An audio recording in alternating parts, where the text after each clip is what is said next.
Hello friends, मैं हूं doctor Naveen Agarwal. मैं एक इंटरवेंशनल कार्डियोलॉजिस्ट और गुजरात के वलसाड़ और वापी ज़िले में प्रैक्टिस करता हूं।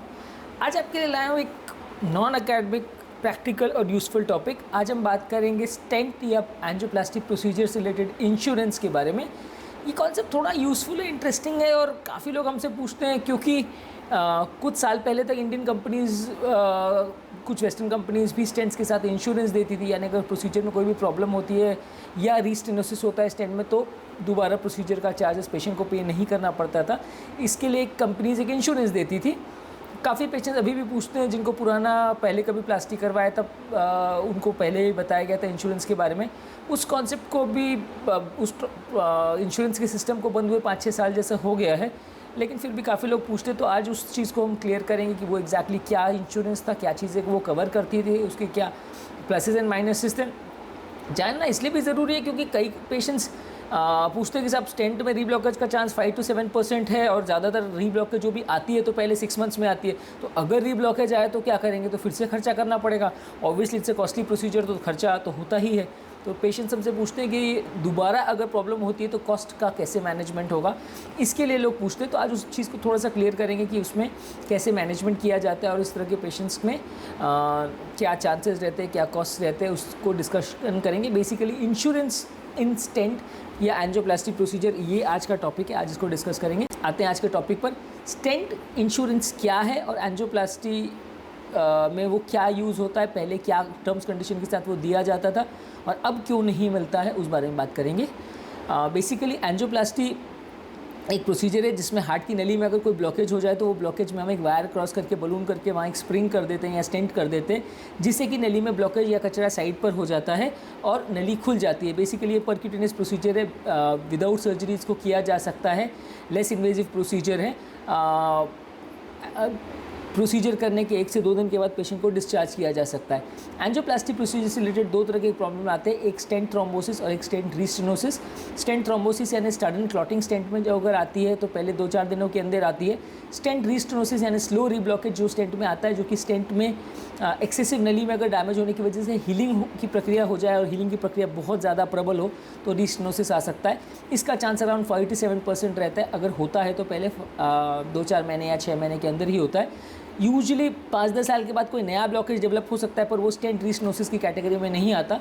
स्टेंट रीस्टेनोसिस अगर होता है तो usually first 6 months after angioplasty में होता है। पहले ज़माने में जब स्टेंट्स के प्राइसिंग एनपीपी एक्ट आने से पहले, जब 2016 में एक्ट आया, उससे पहले स्टेंट्स का प्राइसिंग जो है काफ़ी ज़्यादा होता था। आज अभी तो गवर्नमेंट ने कैपिंग कर दी है कि लगभग 35,000 इज़ अ फिक्स प्राइस, इससे ऊपर कोई स्टेंट का चार्ज नहीं कर सकता। पहले ज़माने में ये होता था कि स्टेंट मेडिकेटेड स्टेंट का प्राइस लगभग 70-75,000 से स्टार्ट होता था और 2 लाख तक जाता था। उस पॉइंट ऑफ टाइम पर कंपनीज़ स्टेंट में अपने स्टेंट को दूसरे से सुपीरियर दिखाने के लिए, ऑब्वियसली उस समय इंडियन कंपनीज़ ने थोड़ा स्टेंट्स मैन्युफैक्चर करना जस्ट चालू किया था और कुछ कंपनियां जस्ट मार्केट में आई थी। तो अपने स्टेंट्स को अच्छा दिखाने के लिए या दूसरों से बेटर दिखाने के लिए या डॉक्टर्स में एक कॉन्फिडेंस इन्फ्यूज़ करने के लिए, पेशेंट्स में कॉन्फिडेंस इन्फ्यूज़ करने के लिए उन्होंने ये स्कीम की पॉलिसी चालू की थी, इंश्योरेंस की पॉलिसी चालू की थी कि जो भी पेशेंट को अगर स्टेंट में रीब्लॉकेज आएगा तो अगर उसको दोबारा प्रोसीजर लगता है तो कंपनी पूरा चार्ज हॉस्पिटल का जो है वो पेशेंट का बेयर करेगी। एक कोई कंपनी 1 साल का देती थी, कोई 2 साल का, एक आध कंपनी ऐसी भी थी जो लाइफ टाइम इंश्योरेंस देती थी। ये सब चीज़ों को, इस बात को ध्यान में रखकर किया गया था कि स्टेंट में जो भी रीब्लॉकेज आता है 5% चांस रहता है। ज़्यादातर 6 मंथ्स के अंदर रीब्लॉकेज का चांस आता है, जिसमें कभी कभी रिपीट प्लास्टिक की ज़रूरत पड़ती है। रिपीट प्लास्टिक का चांस 1-2% रहता है। तो इसलिए कंपनीज मान के चलती थी कि मे बी अराउंड 2 to 3% या मैक्सिमम 5% ऑफ द केसेस में उनको दोबारा कॉस्ट बेयर करना पड़ सकता है। कुछ कंपनीज हॉस्पिटल का चार्ज दे देती थी, स्टेंट अपनी तरफ से फ्री, एक दूसरे सेम कंपनी का दूसरा स्टेंट फ्री दे देती थी। कुछ कंपनीज पूरा खर्चा उठाती थी, कुछ कंपनी 70% ऑफ द कॉस्ट उठाती थी। अलग अलग कंपनीज़ की अलग अलग पॉलिसी रहती थी। ज़्यादातर कंपनीज 1 साल के लिए इंश्योरेंस देती थी, कुछ एक कंपनियाँ हैं जो 2 साल और कुछ एक कंपनियाँ हैं जो लाइफ टाइम का भी क्लेम करती थी। ये स्टेंट रीस्टेनोसिस का जो पैटर्न है उसको ध्यान में रख के किया गया था। बेसिकली ये कॉन्सेप्ट इसलिए इंट्रोड्यूस किया गया था क्योंकि इंडियन कंपनीज़ में और खासकर कुछ वेस्टर्न कंपनीज़ को भी बाद में चालू करना पड़ा था, पर इंडियन कंपनीज़ में ज़्यादातर लोगों का कॉन्फिडेंस बिल्डअप करने के लिए, डॉक्टर्स का कॉन्फिडेंस बिल्डअप करने के लिए और पेशेंट का कॉन्फिडेंस बिल्डअप करने के लिए, क्योंकि ऑब्वियसली अगर पेशेंट को बोल दिया गया कि इसमें आपको 2 साल तक रीब्लॉकेज हो सकता है और 2 साल तक कुछ भी हुआ तो हॉस्पिटल आपका फ्री ऑफ चार्ज ट्रीटमेंट करके देगा। ये पॉलिसी रखने से पेशेंट का थोड़ा कॉन्फिडेंस बूस्टअप होता था और लोग ट्रीटमेंट के लिए रेडी हो जाते थे। ऑब्वियसली इसमें कंपनीज़ जो करती थी वो एक इंश्योरेंस कंपनी के साथ टाई अप कर लेती थी और उनका प्रीमियम कुछ अमाउंट होता था जो कि 4-5 हज़ार जैसा होता था, वो कंपनी स्टेंट कंपनी पे करती थी। और इंश्योरेंस का जब भी अगर कोई ऐसा मैटर आता था कि अगर पेशेंट को दोबारा रीप्रोग्रेस या प्रॉब्लम होती थी तो स्टेंट कंपनीज इंश्योरेंस कंपनी से पेमेंट लेके हॉस्पिटल को पे कर देती थी। तो ये कॉन्सेप्ट जो रीस्टेनोसिस पर इंश्योरेंस का कॉन्सेप्ट था वो कंपनीज स्टेंट कंपनीज बेयर करती थी, हॉस्पिटल बेयर नहीं करता था, स्टेंट कंपनी बेयर करती थी वो खर्चा। और स्टेंट थ्रोम्बोसिस ऑब्वियसली अगर होता है तो पहले 2-4 दिनों में होता है, तो उसमें भी अगर कोई प्रॉब्लम आती है तो वो कंपनी आपको फ्री ट्रीटमेंट करवाती थी। अगर इन हॉस्पिटल यानी हॉस्पिटलाइजेशन के दौरान ही पहले 24 घंटे के अंदर प्रॉब्लम होती है तो ऑब्वियसली हॉस्पिटल उसमें कुछ एक्स्ट्रा चार्ज नहीं करता। अगर दोबारा स्टेंट डालना पड़ता था तो कंपनी कुछ पे करती थी, otherwise most of the times अगर कुछ भी प्रॉब्लम आती थी तो हॉस्पिटल वो treatment free of charge patient को करता था। अभी भी अगर पेशेंट को जैसे हॉस्पिटलाइजेशन के दौरान अगर कोई भी स्टेंट में क्लॉटिंग आती है या प्रॉब्लम आती है 1% चांस है, तो जो भी प्रॉब्लम आती है तो हॉस्पिटल ज़्यादातर उसको मैनेज करके आपको खर्चा पेशेंट को उतना नहीं ऐड ऑन होता। लेकिन अभी जो है वो रीस्टेनोसिस पर मिलने वाला इंश्योरेंस का कॉन्सेप्ट खत्म हो गया है। बेसिकली उसका रीज़न ये है कि गवर्नमेंट ने जब ये एनपीपी एक्ट लाया तब उसके बाद स्टेंट्स के प्राइसेस सीधा 75,000 या 1-1.5 लाख 2 लाख से सीधा कम होकर 30,000 फिक्स पर आ गए। तो अब इंश्योरेंस कंपनी का प्रीमियम पे कोई नहीं करता है, क्योंकि ऑब्वियसली इंश्योरेंस गवर्नमेंट ने जो है स्टेंट्स पर मार्जिन इतना कम कर दिया है कि अब सारे कंपनी जितने प्राइस पर मैन्युफैक्चर करते हैं मोर और लेस हॉस्पिटल को भी उसी प्राइस पर या उससे 1-2 हज़ार 5 हज़ार के प्रॉफिट पर ही हॉस्पिटल को सप्लाई करते हैं स्टेंट्स। हॉस्पिटल्स का भी कोई मार्जिन उसमें है नहीं, क्योंकि एज़ पर गवर्नमेंट नॉर्म्स कोई भी हॉस्पिटल स्टेंट पर 1 रुपया भी एक्स्ट्रा चार्ज नहीं कर सकता। उनको ये है कि जिस प्राइस पे उनको मिलता है मोर और लेस उसी प्राइस पे उन्हें पेशेंट को वो स्टेंट रिटर्न करना मतलब डिप्लॉय करना पड़ता है। पेशेंट कुछ एडिशनल चार्जेस नहीं ले सकते, प्रोसीजर चार्जेस ले सकते हैं, बाकी मटेरियल का चार्जेस ले सकते हैं, पर स्टेंट पर कोई एडिशनल प्राइस मार्जिन वो लोग नहीं रख सकते हैं। तो अभी वो इंश्योरेंस का कॉन्सेप्ट इसलिए चला गया है क्योंकि अभी कोई भी कंपनी वो स्टेंट का जो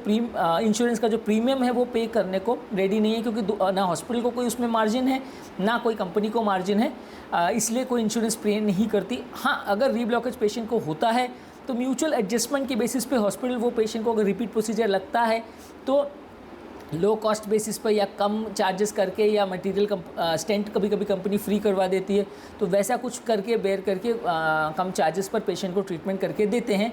क्योंकि हम भी ऐसे जानते हैं कि स्टेंट में रीब्लॉकेज का चांस 2-3% से ज़्यादा नहीं होगा और ज़्यादातर पेशेंट्स को दोबारा ट्रीटमेंट की ज़रूरत नहीं पड़ेगी। कभी कभार इतना ज़्यादा रीब्लॉकेज भी हो जाता है कि पेशेंट को बाईपास भेजना पड़ता है। तो इसलिए हम भी ये प्रैक्टिकली मान के चलते हैं कि ये रीब्लॉकेज का chance maximum 1-2% of the times ही ऐसा होगा जिसमें रीब्लॉकेज के लिए पेशेंट को एंजियोप्लास्टी दोबारा लगेगी। मान के चलिए मैं on an average her month 100 एंजियोप्लास्टीज करता हूँ और एक साल में मैक्सिमम 2-3-4 केस इतने ही आते हैं जिसमें रीब्लॉकेज होता है और दोबारा ट्रीटमेंट की ज़रूरत पड़ती है। तो यूजली अगर कोई कॉस्ट होता भी है तो हम थोड़ा मिनिमम चार्जेस में पेशेंट को करके म्यूचुअल अंडरस्टैंडिंग के बेसिस पे कर सकते हैं पेशेंट को हेल्प आउट करने के हिसाब से। पर अभी कोई इंश्योरेंस का कॉन्सेप्ट नहीं है, कोई ऐसा डिक्टम नहीं है, और अगर ये हॉस्पिटल आपको हेल्प कर भी रहा है तो ऐसा कोई कंपल्जन नहीं है, क्योंकि ऐसा मेरे हॉस्पिटल में होता है या मैं कई बार एडजस्ट करने के हिसाब से कर देता हूँ, पर हॉस्पिटल की तरफ से या गवर्नमेंट की तरफ से ऐसा कोई कंपल्जन नहीं है कि आप पेशेंट को कम चार्जेस में प्रोसीजर करके दो या कोई अगर रिपीट रीस्टेनोसिस हो रहा है तो फ्री ऑफ चार्ज प्रोसीजर करके दो, या कोई कंपनी या स्टेंट कंपनी उसका कॉस्ट आपको बेयर करके देगी, वैसा बिल्कुल अभी नहीं कॉन्सेप्ट नहीं है। तो इसलिए पेशेंट्स हमें कई बार पूछते हैं कि साहब अगर रीब्लॉकेज हुआ तो क्या करना है, अगर रीब्लॉकेज हुआ तो क्या अभी 1-1.5 लाख का खर्चा हुआ दोबारा पूरा खर्चा करना पड़ेगा, इसमें कोई रियायत नहीं होगी, हम कैसे मैनेज करेंगे, अभी इतना मुश्किल से हम एडजस्ट करके पैसा लेके आ रहे हैं। तो वो पेशेंट्स को थोड़ा हम हेल्प आउट कर सकते हैं। लेकिन हाँ, अभी कोई भी कंपनी क्योंकि एक तो ये भी रीज़न है कि स्टेंट्स के मार्जिन खत्म हो गए और दूसरा रीज़न ये है कि अभी ज़्यादातर इंडियन ब्रांड्स जो उस समय एस्टैब्लिश होने के लिए प्रयास कर रहे थे वो अभी अपनी क्वालिटी प्रूव कर चुके हैं कि वो काफ़ी अच्छे हैं, उनकी क्वालिटी और almost comparable to foreign brands हैं। तो अब वो जो desire to prove oneself था कि हमें इंडियन मार्केट में अपने आप को एस्टैब्लिश करना है, लोगों में अश्योरेंस और इंश्योरेंस के माध्यम से लोगों को एक मेंटल पीस सेटिस्फैक्शन देना है, वो कॉन्सेप्ट अब काफ़ी हद तक चला गया है, क्योंकि अभी पेशेंट्स का भी ट्रस्ट बिल्डअप हो गया। पेशेंट्स भी ज़्यादातर एक दूसरे को देख के सीख गए हैं, समझ गए हैं कि स्टेंट रीब्लॉकेज का चांस उतना ज़्यादा नहीं होता, मैक्सिमम 2-5% केसेस में ही तकलीफ आती है।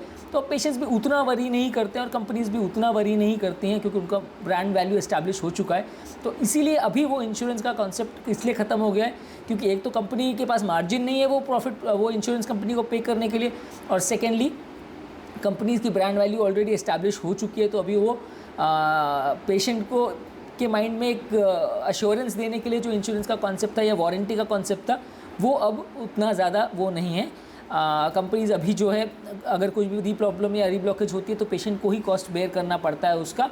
हॉस्पिटल कुछ एडजस्ट करके आपकी हेल्प करवा सकता है, दैट इज़ म्यूचुअल अंडरस्टैंडिंग, या हॉस्पिटल आपको कम चार्जेस कर सकता है, लेकिन हॉस्पिटल को कोई कंपनी पे करेगी या हॉस्पिटल का कोई इंश्योरेंस है उस चीज़ के लिए, वैसा नहीं है। हॉस्पिटल भी अपनी तरफ से कोई ऐसा कोई इंश्योरेंस करा के नहीं रखता है कि कोई पेशेंट का रीब्लॉकेज आएगा तो उसको कंपनी पे करेगी, क्योंकि ऑब्वियसली वो सब स्टेंट्स वगैरह पे जो मार्जिन था गवर्नमेंट के एक्ट के बाद से वो मार्जिन ऑलमोस्ट फिनिश हो चुका है, तो इसलिए अभी वो चीज़ों के लिए हॉस्पिटल्स भी कोई इंश्योरेंस कंपनी के साथ टाई-अप्स नहीं करते हैं। तो इसलिए अगर कोई भी प्रॉब्लम आती है, भले 2-5% केसेस में ही ट्रीटमेंट लगेगा, लेकिन अभी वो वारंटी इंश्योरेंस का सिस्टम नहीं है। कॉस्ट का एडजस्टमेंट किया जा सकता है, लेकिन पूरा फ्री ऑफ चार्ज नहीं किया जा सकता।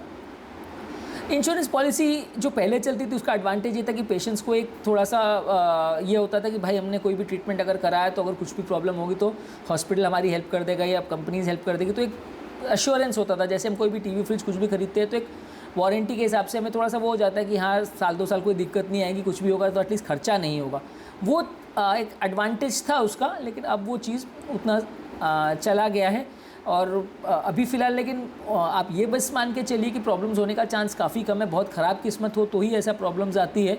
कई बार कुछ गवर्नमेंट स्कीम्स हैं उसके भी मदद लेके ऐसे पेशेंट्स को हम बेल आउट कर सकते हैं कि गवर्नमेंट की तरफ से जो आयुष्मान भारत योजना है या मुख्यमंत्री अमृतम योजना या इस तरह की योजनाएं हैं, अगर कोई पुअर पेशेंट्स ऐसा आ जाता है और उनको तकलीफ़ हो जाती है, रीस्टेनोसिस हो जाता है, तो वैसे पेशेंट्स को इन कार्ड वगैरह की मदद से या गवर्नमेंट की हेल्प से भी हम कई बार बेल आउट कर देते हैं कि उनका प्रॉब्लम सॉर्ट आउट हो जाए या उनको दोबारा ट्रीटमेंट की ज़रूरत पड़े तो वो हेल्प आउट हो जाए। पर एज ऑफ नाउ कोई भी हॉस्पिटल या कंपनी अभी इंश्योरेंस के टर्म से या वारंटी के टर्म से कोई भी क्राइटेरिया या कोई भी आपको अश्योरेंस नहीं देती है, क्योंकि ये सिस्टम पिछले 6 साल से बंद हो गया है। तो मेरे टॉपिक का बेसिक पर्पज़ ये था कि ये जो कई पेशेंट्स हमसे आके पूछते हैं कि साहब इसमें इंश्योरेंस है कि नहीं, इसमें वारंटी है कि नहीं, अगर रीब्लॉकेज हुआ तो कैसे बेयर करेंगे, क्या करेंगे, वो चीज़ों को मैं डिस्कस किया आपसे, क्योंकि ये काफ़ी कॉमन क्वेश्चन है जो लोग पूछते हैं। खासकर उन लोगों में ये ज़्यादा है जिन्होंने एनपीपी एक्ट आने से पहले अपने किसी रिलेटिव का या खुद का प्लास्टिक करवाया था।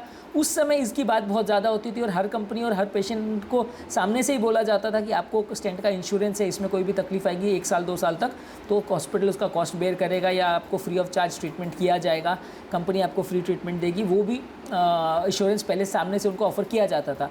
पर ये चीज़ें पिछले 6 ईयर से ऑलमोस्ट बंद है और अब वो इंश्योरेंस का कॉन्सेप्ट नहीं है, इसलिए आगे के लिए कभी चालू होगा ऐसा भी नहीं लगता।